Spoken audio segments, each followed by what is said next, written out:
কালবানে ধুই নিলে হেঁপাহৰ সেউজীয়া পথাৰখন। হে ৰামাকণৰ মাক, আহচোন আহ ওলাই আহ। হা হুমুনিয়া দুখ বেজাৰ কাটি কৰি থৈ ন উচাহেৰে আকৌ এবাৰ ওলাই আহ। পুনৰ খেতিকে কৰো গৈছোন আহ।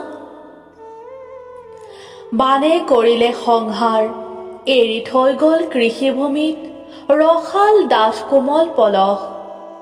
জোক কেঁচু সাপেও আমাক কৃষি কাৰ্যত কৰিব সহায়।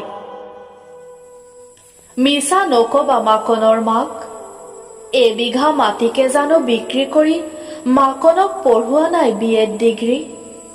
শ্ৰমেৰে তাই কৰিলে টেট পৰীক্ষাও পাছ। পিছে কৰিলে জানো চৰকাৰী চাকৰি লাভ? বুজিলিনে মাকণৰ মাক, দুনিয়াখন বৰ স্বাৰ্থপৰ। নহলো আমি হাত দীঘল, দুৰ্নীতিয়েই নীতি য'ত স্বজন্তোষণ চলিবই তত। আশা এৰাই ভাল ৰাজভোগ। আহচোন আহ মাকণৰ মাক, এইবাৰ বুজিছ মাকণকো লগতে লৈ আহ। শাওনৰ পথাৰ আৰু এবাৰ চহ কৰি যাওঁ আহ।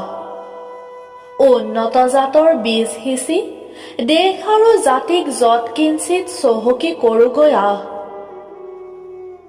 নহয়নে মাকণৰ মাক, খেতি মাটিডৰা বিক্ৰী নকৰো বুজিছ।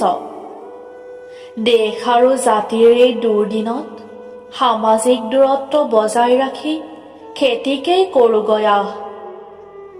কোনেও অস্বীকাৰ কৰিব নোৱাৰে কৃষকেই যে স্বদেশ গঢ়াৰ নেপথ্য শিল্পী।